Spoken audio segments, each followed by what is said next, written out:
Wow. My eyeliner today is a real case of whoops, that escalated quickly. And also I lost a nail. I am a friggin' mess today. I'm sorry.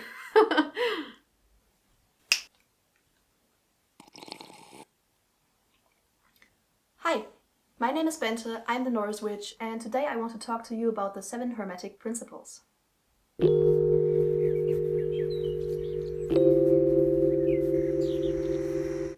So as I said, this video will be about the Hermetic Principles, and I will bring you the tea, because there are quite some people that say that the Hermetic Principles are like background theory or the philosophical basis of traditional Western magic, but there are also quite some people who say that the Hermetic Principles are bullshit.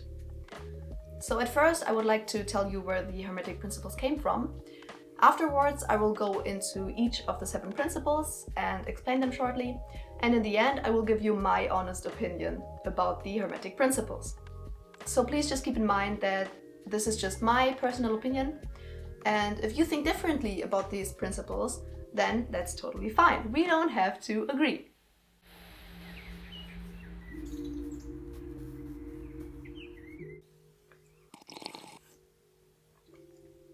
So, let's get into where the Hermetic Principles came from.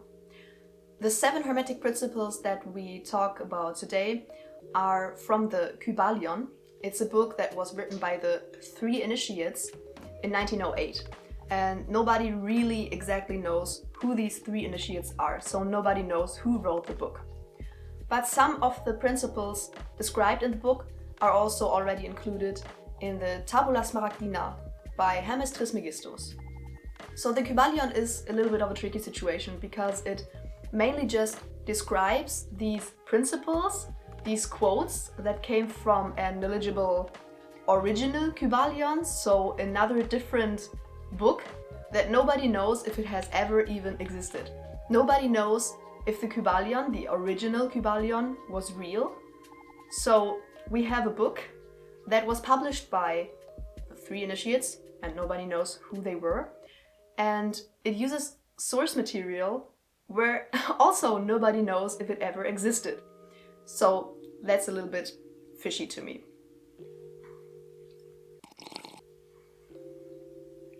Inside the Kybalion, the 3 initiates say that the principles are originally from Hermes Trismegistus.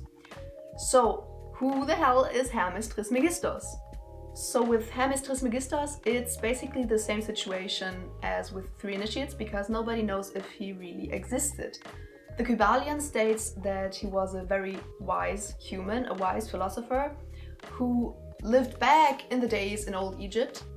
But as he was so wise, and as the Kybalion states, he founded things like astrology and alchemy, the Egyptians decided to make him into a god by the name Thoth.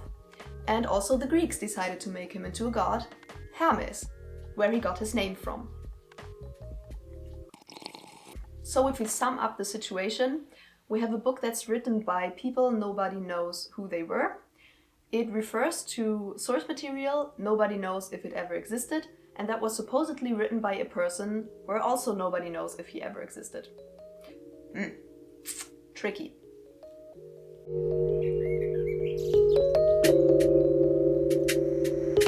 So, enough said about where the principles came from. Let's get into the principles themselves. I have my iPhone here because I have my notes on here, because I want to read out the principles as they are written down in the Kybalion. And we will start with the principle of mentalism. The principle of mentalism says, the all is mind, the universe is mental. In the Kybalion, it is explained that the all, or as other people call it, spirit, is an unknowable and undefinable. And it's a universal, infinite living mind, because they explain it in a way that the all, or spirit, has to be the highest thing that's existing. And since matter isn't the highest thing, energy, I think they said energy is higher than matter. And but energy still isn't the highest thing. The highest thing is life and mind, I think. Life and the mind. But even higher than life and the mind would be a living mind. That's their explanation for the first principle, which is kind of strange to me, but okay. Also, the principle of mentalism states that the universe and everything that exists is just a mental creation of the all. So I am a mental creation of the all. I am a thought in the mind of the all. And I don't know, my cats are thoughts in the mind of the all, and you are also a thought in the mind of the all. So yeah, that's the basic description of the principle of mentalism. The second principle is the principle of correspondence, which I think is very interesting, because that's also a principle that was already included in the Tabula Smaragdina. The principle of correspondence is one that you have probably heard of before if you have read any books about witchcraft or occultism. It says, as above, so below, as below, so above. So the principle of correspondence basically says that there's always a correspondence between the phenomena on the various planes of life and being. So a very easy example would be the electrons moving around the atomic nucleus versus the planets in the solar system moving around the sun. That would be an easy example.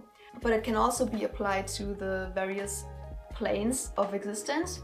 So, for example, this physical plane and the mental plane, or the physical plane and the spiritual plane. There are always also correspondences between the phenomena on these planes. So next up we have the principle of vibration, which was actually proven by science. The principle of vibration says that nothing rests, everything moves, everything vibrates. So that's basically a pretty good wrap-up of the principle, because it says that nothing rests and everything is always in motion. As I said, science has proven that that's true, because even if you look at what to us and to our five senses seems like matter, which seems to not be moving, it seems to be static, it's actually not, because if you look at the atoms of anything, they are always moving and vibrating. So even what seems to us to be completely still, it's not.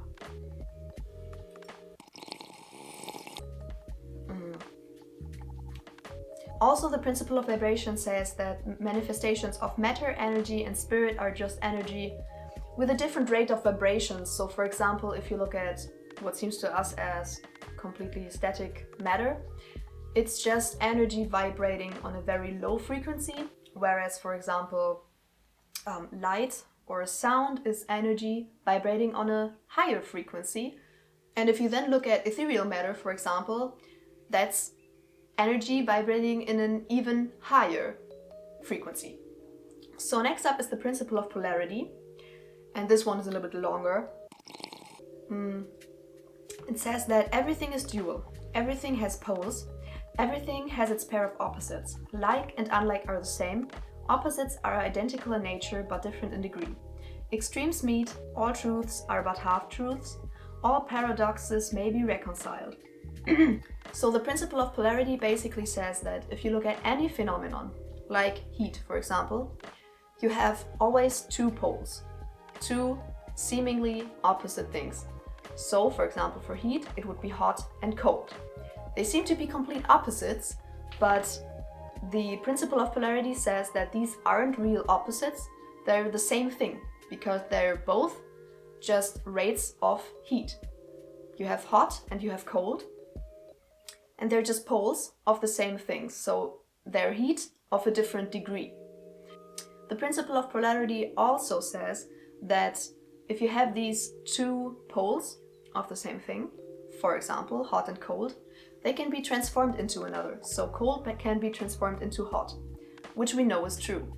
And that applies to anything.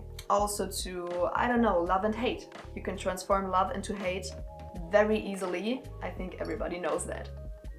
But you can only transform the poles into each other. You cannot transform one phenomenon into another. So you can't transform cold into love or hate into hot. You can just transform one pole into another. The fifth principle is the principle of rhythm, which says everything flows out and in, everything has its tides, all things rise and fall. The pendulum swing manifests in everything. The measure of the swing to the right is the measure of the swing to the left. rhythm compensates. This principle is pretty similar to the principle of vibration in that it says that nothing rests. But it's a little bit different because the principle of rhythm says, as it's called, that everything has a rhythm. So, for example, if you look at, the mood of a human being, it's not always the same. It always fluctuates. So, for example, you have one day where you are in an extremely good mood, and then the next day you are in an extremely bad mood. And the principle of rhythm says that it works like a pendulum. If you look at a pendulum, it always goes left, right, basically in the same motion, in the same height. And that applies to everything. So for example, if you have a very good day one day, you will have an equally bad day another day. Another basic example that pretty much everyone should know are the seasons. We always move from the darkest day to the lightest day, back to the darkest day to the lightest day, and it's always the same rhythm. So the sixth principle is the principle of cause and effect, which says, every cause has its effect, every effect has its cause. Everything happens according to law. Change is but a name for law not recognized. There are many planes of causation, but nothing escapes the law. That basically just means that nothing just happens. Nothing happens by chance. There actually isn't such thing as chance. So for example, if you see a bird flying past your window, that didn't just happen by chance. It happened because it had a cause. Something caused that to happen. So maybe the bird got hungry, so he flew past your window to get some food. And the bird getting hungry also had a cause. And that is just an endless cycle of cause and effect, cause and effect, cause and effect. And the last principle is the principle of gender. It says, gender is in everything. Everything has its masculine and feminine principles. Gender manifests on all planes. I have to say here that it's just a principle, it's just a construct. It has nothing to do really with human gender. Human gender is just a manifestation of the principle on the physical plane. But the principle also says that each person embodies both the feminine and the masculine principle. And this principle is existent on all planes. And you can apply it on everything. I have my TV remote right here. And you could say that this remote is masculine because it's kind of phallic. You can take basically anything and apply the principle of gender to it.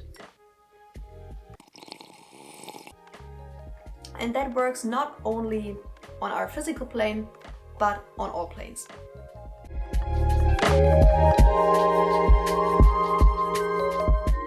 So those were the principles, and now I will give you my opinion on the matter. So first, I think the Kybalion is pretty fishy because 1. It was written by 3 initiates. Nobody knows who they were. 2. They were referring to a source material. Nobody knows if it ever existed. 3. That source material is supposed to be written by a person. Also, nobody knows if he ever existed. So yeah, I think that is pretty fishy, and I don't know. Just doesn't feel right to me. Also, the principle of mentalism doesn't speak to me at all. I don't know, I think it reminds me too much of the Christian God. It's just, I don't really like it. Moreover, when I read the Kybalion, I have it right here, it's pretty short, it's a pretty easy read, I think. But I hated how it was written because, 1, in the Kybalion it always says, oh, the Illumined said this, the Illumined said that, but who the hell are these Illumined and why are they always right?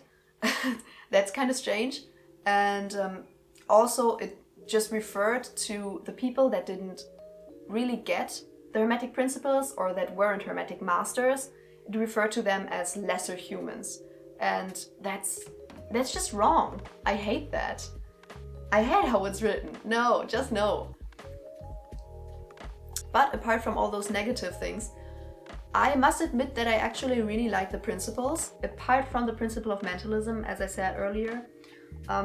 I think these principles are all pretty easily accessible, easily understandable, and easily observable, because most of the principles you can just observe in nature, and that kind of tells me that they're right. So I first heard about the principles and learned about them in my coven, and I think it really helped me understand how magic and how witchcraft worked. For me, honestly, it is a little bit like background theory for magic. I think it makes it more logically understandable how it works, and I think that's great, because I'm a person that's practically always searching for the logical explanation for things, and having these principles that kind of explain how my magic works, it just helps me believe that it does work. And if you don't need that, then great, awesome. You don't have to believe in these principles. That's the whole thing. Some people believe in them, some don't, some love them, some hate them. I think you just have to make up your own mind about it. As I showed you, it's not a very big book. It's not expensive. I guess it's pretty easily accessible. So if you can, just read about it and then make up your own mind about it. But yeah, in the end, I kind of like the principles, apart from this fishy source where they came from. But yeah, obviously, if you want to read about Hermetic philosophy, maybe get yourself a more credible source. Yeah, I think I've rambled enough about the topic now, and also my tea is gone. So that will be the end of this video. If you decide to read the Kybalion or just read up online about the principles, and you have made up your own mind about it, then tell me in the comments what your thoughts are about the topic. Because as always, I just love hearing other people's opinions about things. And as always, feel free to subscribe and give a thumbs up, and I will see you in the next video. Bye!